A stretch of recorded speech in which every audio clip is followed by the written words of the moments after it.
Welcome to Staying Grounded. This podcast is all about the quirks and joys of tango and the community that makes it special. We are Amanda, Melody, and John, and we are ready to share our journey. Let's dive in. Welcome back. It's good to be back. Yeah. Okay, before we get started, I just have to say I don't think we intended to do this, but we're somehow color coordinating with our mugs. And it looks like every time we come back together, we have a different mug. I think we have a mug fetish. Well, addiction. I blame John, although this one is mine. Yeah. But yeah, John, are you also in the hoarding mugs? I am in the hoarding mug, and I'm also in the mug theft business. I prefer to visit friends and family and then find amazing mugs that they have that I can pawn off of them. Well, okay, so I think that only works if you take one of your mugs and leave it there as well. You should just start a mug exchange. That's part of it, but now that you've given them the idea. Well, John picks them up. Like, we have a whole lot of Cirque du Soleil mugs. We got, like, if we took a cruise, we brought home mugs. Nice. Like, we try to get mugs from I really like the one you trips. had in another episode. It was the shape of it was really cool. That was a gift from John. That was, I think, a birthday. John, my birthday's coming up, Yeah, November 21st. I was going to say, I know exactly what to get you. Okay, so tango. So today we're talking about how tango can take you from shy to social. From shy to social. I think it's just very interesting to explore how transformative tango can be. Yes. You know, I think a lot of people come into this thinking it's just a dance. I'm just going to learn some steps and I'm going to look really cool on the dance floor. And then if you stay long enough, you find out that this is a whole lifestyle change sometimes. Do you scare people off when they're not tango dancers and they're like, you dance tango? And you're like, boo! And it all comes out. Because I think I do this. Yes. Yeah, I think it's also really important to share, especially for people who are thinking about starting tango. This is a lifestyle, you know, it can have some really positive benefits in how you live your life and to focus on the more important things in life, let's say. It's changed my whole perspective, to be honest. Absolutely. Same. I didn't know getting into this that I could go and dance anywhere in the world, that it meant that if I go to Paris, I make friends in Paris that I did not know before. Or if I end up in Athens, Greece, and my phone gets stolen, that another tango dancer will literally jump on his motorcycle and come save the day, like, so I can get on the flight that I'm supposed to take in 2 hours. I mean, like, just the benefits. Well, not to mention the relationships that you form. You can't even describe it. Like, it's really hard to put it into words. And I think one of the things that anybody can relate to is the social skills that you, if you're open to it and receptive to the social skills that you can really build if you immerse yourself in the tango experience. Yeah, absolutely. Yeah. So what were you like when you started tango? Okay, so maybe I'm not the first person that should talk about this, but I was already quite extroverted in the sense that I didn't immediately have that fear of, I mean, I walked into the room and I saw people I'd never seen before and I was like, sure, let's do this thing. And I sort of have that sense of whatever, let's try it out. But I will say I was very work oriented, meaning I was only focused on my career, my education. I was also quite, as extroverted as I was very introspective. I only ever thought about like me and it must be me. And I would, I just focus a lot on my experience, and it helped to make me have more authentic relationships with people over time. Yeah. Because in a way it forces you to appreciate more in life. It focuses you to it gives you permission to focus on just being present, right? And accepting that what you want in life may not be the thing that you plan for yourself, right? Because a lot of tango is going with the flow. It's social dancing is improvisation to some extent. There's some muscle memory involved, of course, but to improvise, you have to be willing to shift. You know, if you're moving and something doesn't go the way that you want it, you change course. And that was huge for me because I was studying to be an engineer. I was going to become a super high academic research focused engineer, but tango got into my life. Yeah. And then it allowed me to be open to other possibilities when they came along. For instance, I had the opportunity to do a co-op, but that meant that I would go off of my 4-year track. I'd have to spend an extra year in college. But by then I started to feel okay with finding opportunities where they were and accepting them, you know? Yeah. I wanted to live, breathe my work from morning till nights. And that's all I did. And tango helped me to realize, and the people in tango, oh, I should work to live. I shouldn't live to work, you know? Mm-hmm. And so it allowed me to shift from thinking about working, about living to work, and more focusing on working to live. Yeah. Just focusing on the better things in life. I think it gets deep if you allow it, I think. Yeah. Well, I came to it as a single mom. And if my kids were with their dad and I was suddenly unencumbered and didn't have kids to take care of, I was like, what do I do with myself? So I'd been playing guitar, but that's kind of, solo. I'd been dating, just to see what's out there, which is how I found it. And suddenly I was like, oh, this is fun. I get physical touch that isn't needy when you are taking care of 3 young children. They are touching you constantly. And like, how a mama cat, when they have little baby kittens, at some point they just start walking away, right? Even though the kittens are hanging on, right? You start to feel that way. At least I did. I felt touched out in that way, touched out in a way that like all the touch was about the need. I was always carrying a kid and nursing a kid and rocking a kid. And suddenly I was like, oh, I can have a type of touch that is not about having like to take care of other people, but instead just be present. And there aren't a lot of places in life where we're just trying to physically be present and feel, which now I know that it's a form of meditation, right? So that was cathartic. It was like I had a place where I could go talk to adults, which was amazing. But I didn't I was working, I was photographing people. So I had to be on and I had to be coaching people. So I didn't have to be on. I could just form social connections with people, which was incredible. We were learning something together. We were all having challenges, overcoming roadblocks. We were in the same space working toward a shared goal, which now I know is also really, really powerful to build connections. And then, just to meet other people that were like-minded, that were creative, that were into music and all of that was an explosion. And there was a reason that like every time my kids were with their dad, I would work during the day, I would go dance at night, and then in the daytime I was very lucky, I had an au pair. I would structure my day so that I would work while they were at school. I would be there in the evening so I could, feed them and I could put them to bed. And then as soon as they were asleep, I was gone. I was out dancing every single night. It was like 5 to 7 nights a week. Wow. Like from the very, very beginning, because it was this explosion. When you don't know what you're lacking, you just don't know. And then suddenly it's like, oh, I needed that stress relief, right? And it forced me to build connections with people because you can't just show up for yourself. Like if you're showing up for yourself only, you're very quickly, nobody's going to be interested, right? So I built connections with people that were in that same kind of space, and we would go and we would have practicas together in the times that I didn't have the kids, and we would troubleshoot those things, and we became friends. And it was just this thing that we weren't expecting, it was beautiful. So I find it interesting that you were in this place where like you were working hard, right?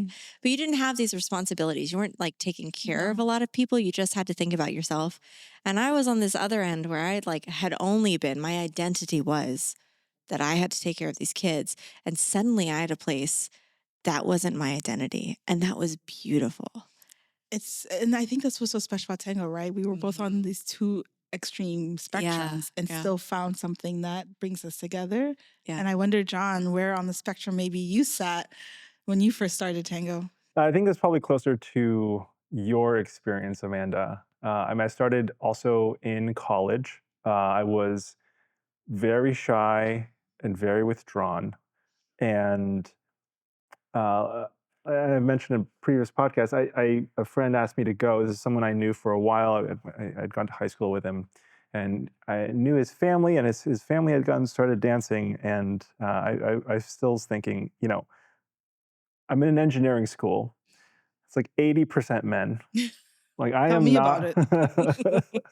it. We have a saying at Cornell. It's for the women engineers. It's the odds are good, but the goods are odd, right? Right. That's horrible. Anyway, so I digress. And so I really was not interacting with women, at all. I would say, and there's one of those things where, just from that perspective, right? All of my friends were men, and then I started tango, and then very rapidly, all of my friends were women. As it happens. And so I was definitely thrown into this deep end of social interaction before it was all kind of, we were talking about engineering and nerdy stuff, and now it's okay, how do I interact with like this whole other community that I've never had to interact with before, or I never thought about interacting with before. And fairly rapidly, I would say that I kind of came out of my shell. I may have had conversations with dancers that I knew back then, where when I first started, I went with my friend, and it was very much, the friend went, and then his friend came, like me, came You as were the well. plus one. I was the sidekick, and then not that long afterwards, they were like, "Oh, hey, it's John's here," it's so nice to hear, having that validation, and it's like, yeah, it's I'm here now. It's great. When you talk about coming out of your shell, I wonder, what do you think it is about tango that allows people to break out of their shell? Oh, it's the structured space. I think so. There's a book that I was reading about forming relationships, and it says that you have to be in a shared space working towards something for 30 hours to build a connection with a person, right? So, being in a class, you have kind of the same type of goal. You're working to learn this thing. Um, and that it's also a vulnerable space, right? Because everybody's going to be really bad at it in the beginning. Even if you've started from somewhere else, we're all going to be really bad. So I think having the ability to grow up together, if you will, I think that's part of it. But then the added bonus, right? When we talk about tango, it's worldwide. There are marathons, there are festivals, there are opportunities to go and travel. And it is way more fun to do that with other people, right? So even if you have your own room, although I think the days of like 4 people in a hotel room, 2 to a bed, I think that's really, really fun, right? You're sharing meals with people. You are going through this experience that is challenging, especially if it's a great workshop. It's going to be challenging, right?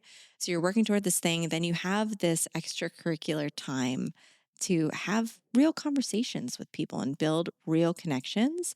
So I think that's part of it, right?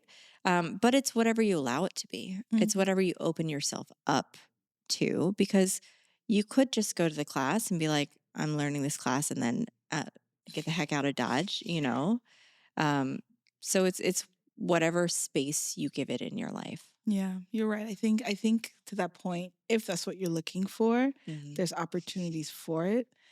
And I think just the nature of tango to lead, to follow, it's not always it's all about communication, right? It's a dance that is, you have to be able to communicate, to move together in space. Case in point, I also dance salsa, love it. And yes, there's leading and following, and you also need to talk to each other. But 2 people can dance differently together at the same time, but just dance separately, touching, but still be dancing separately in salsa and still enjoy it. Right? 2 people separately can kind of do their own thing to the music and still enjoy it. But in tango, you have to do it together. You have to communicate with each other. Yeah. And it's a 2-way street, right? Well, it's actually almost like a 3-way street. hear me out, Yes. hear me out. Yeah. You have to, as the leader, you have to propose an idea. As a follower, you have to accept. And if you accept, sorry, you don't have to accept. You can accept the idea and start to execute it. And then as a leader, you then have to then follow through with it with your follower together. And so you're constantly being aware of the other person and having this dialogue with them. And sometimes it's, I propose this and I accept some part of it. And then now, okay, I accept what you're proposing. And it's like a constant. Hopefully it is. You're in tune enough, right? Yeah. It is not to say it needs to be so complicated where you're negotiating every single step. No, just but hopefully both people are listening. That's the point, right? Is that you're actively listening, and this parallels real life, because you don't want to be in a conversation where one person is just talking at the other person or past the other person, and both people are just like, I just want to say the thing that I want to say, right? That's not a conversation. It's the same in tango, where if the leader is proposing something, hopefully the follower is listening, but then hopefully the leader is also listening to what the follower is saying and the intonation in their body and the way that they also want to say it, because it's suffocating to dance with someone who's not listening to you. It's a one time, and I don't ever want to do that again. With it, but it's not enjoyable. Yeah, no. And to that point, also, there's a piece of it where, as you start to get to know the people in your space, you start to propose things that you know that they will like, right? Yeah. And the same for both roles. And so it's because it's so intrinsic to tango, you start to see this in your real life. Your real life, because tango's your fake life. In the other aspects of your life, right? Whether it's, I know for me, it started to change things when I would then go into meeting spaces, at work, and how I would engage my clients. Yeah. How I would make them feel heard and part of the conversation, but still lead them to the conclusion that I would like them to get to. If it works out that way.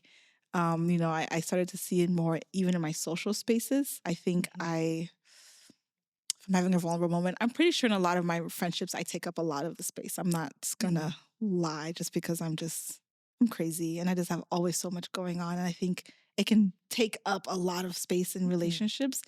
And I think in tango that I've learned to create space for other people. It's not always about you. And so it's interesting. You don't see it at first, but when you reflect back on it, you're like, yeah, I did start to do these things a little bit differently. Yeah. Well, and I think I hear what you're saying. I don't necessarily feel that way, but I would say I call it passion. I am also a passionate person. Okay. Thank you.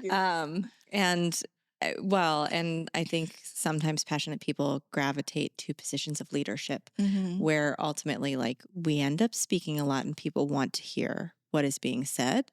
And that is what it is. There are different places for everybody. What I find interesting in tango is that and this is a DC thing, is when you meet people in DC, the first thing is, what do you do? Right? Yeah. There are people that I've been dancing with for years. I don't actually know what they do. It's not relevant, right? My husband does sometimes. Well, I mean, the thing is, like, I was talking to somebody and I said, oh, I really don't like the DC question. And what do you do? And that person said to me, oh, well, it's the one question where you can find out the 7 most important things you need to know about a person so you can judge if you want to spend time with them. And I was like, oh, no. This relationship is not about what you can do for me. No, I want to know about you. It's the same in tango, right? This is why we're not saying, what do you do as the first question? It's, hey, why did you start dancing tango? We want to know more on a deeper level so that we can actually connect. And somebody's career is not relevant at all. I think it's special. I think that's actually part of the beauty of tango, is that when we're going to Paris or Athens or whatever, like, what somebody does professionally is not really relevant. It doesn't matter. But what makes them tick, what they're listening to, the way they're feeling, that piece is so relevant. And I think it's what makes it really, really special. Yeah. And also too, you're communicating with your body a lot, right? A lot of times in tango, it's nonverbal. your communication. So even when we talk about socializing and getting to meet people, a lot of times it's nonverbal. You're not speaking. I've had some amazing dances with people that we were so clear communicating. And then we end the dance and we utter the first words with each other 15 minutes later. Oh, what's your name? Right? Yeah. Oh, who are you? I didn't even see you there. Kidding. No. And so I think that's why, and again, I mean, I love a lot of other dances, but at least tango really, that's so central to tango. And that's a great way, especially for people who are maybe a lot more shy, don't always know what to say, don't like making the small talk. We shouldn't really make small talk in reality, but sometimes it happens, right? And so you can lead with your body. You can lead with your intention and connect with people that way when you're dancing, at least. Yeah, I think so. I mean, there are definitely people that they're there because they want to dance. Yeah. They don't want to have deeper conversations, and that is totally fine as well, right? And they're still part of the community. You know, we're still having a shared experience. And I think that's also special too. Yeah. But part of learning, you know, we talk about go from shy to social. Part of being social is that awareness of who you're engaging with and what their motivations might be. So you can either tap into it and move with them or decide to do something else. Yeah.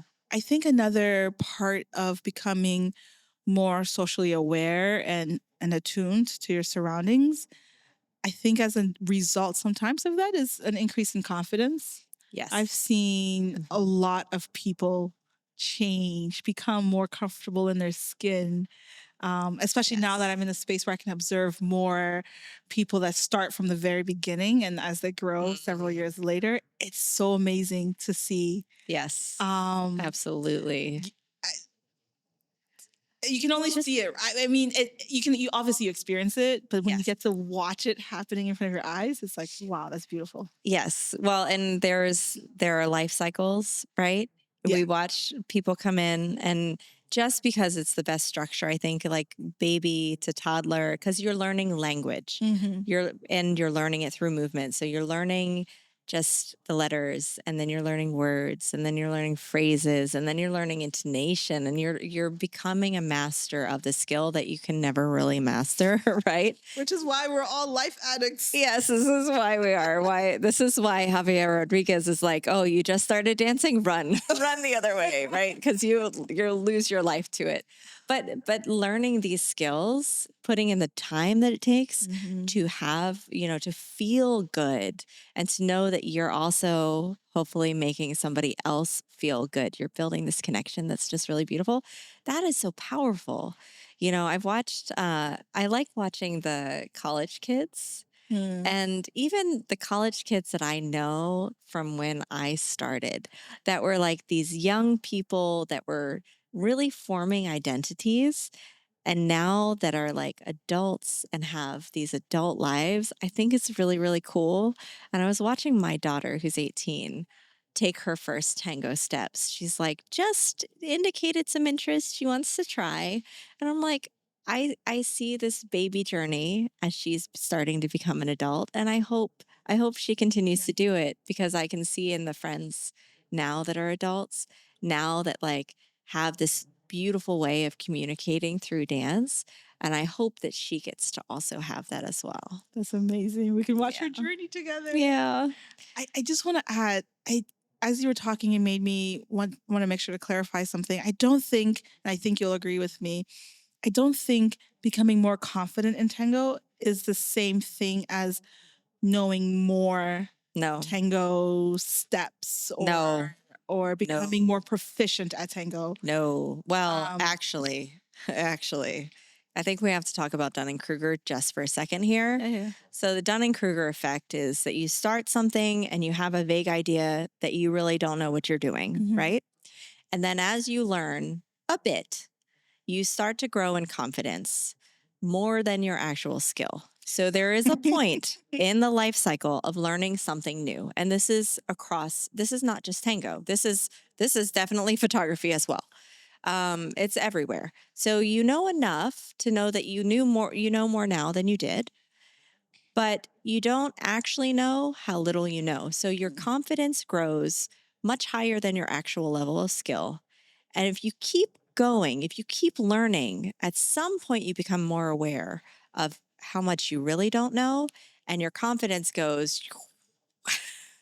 And then if you keep learning, if you can persist, I think it's that 2-year mark. I think this is why we get the 2-year drop off, because around 2 years you go, oh.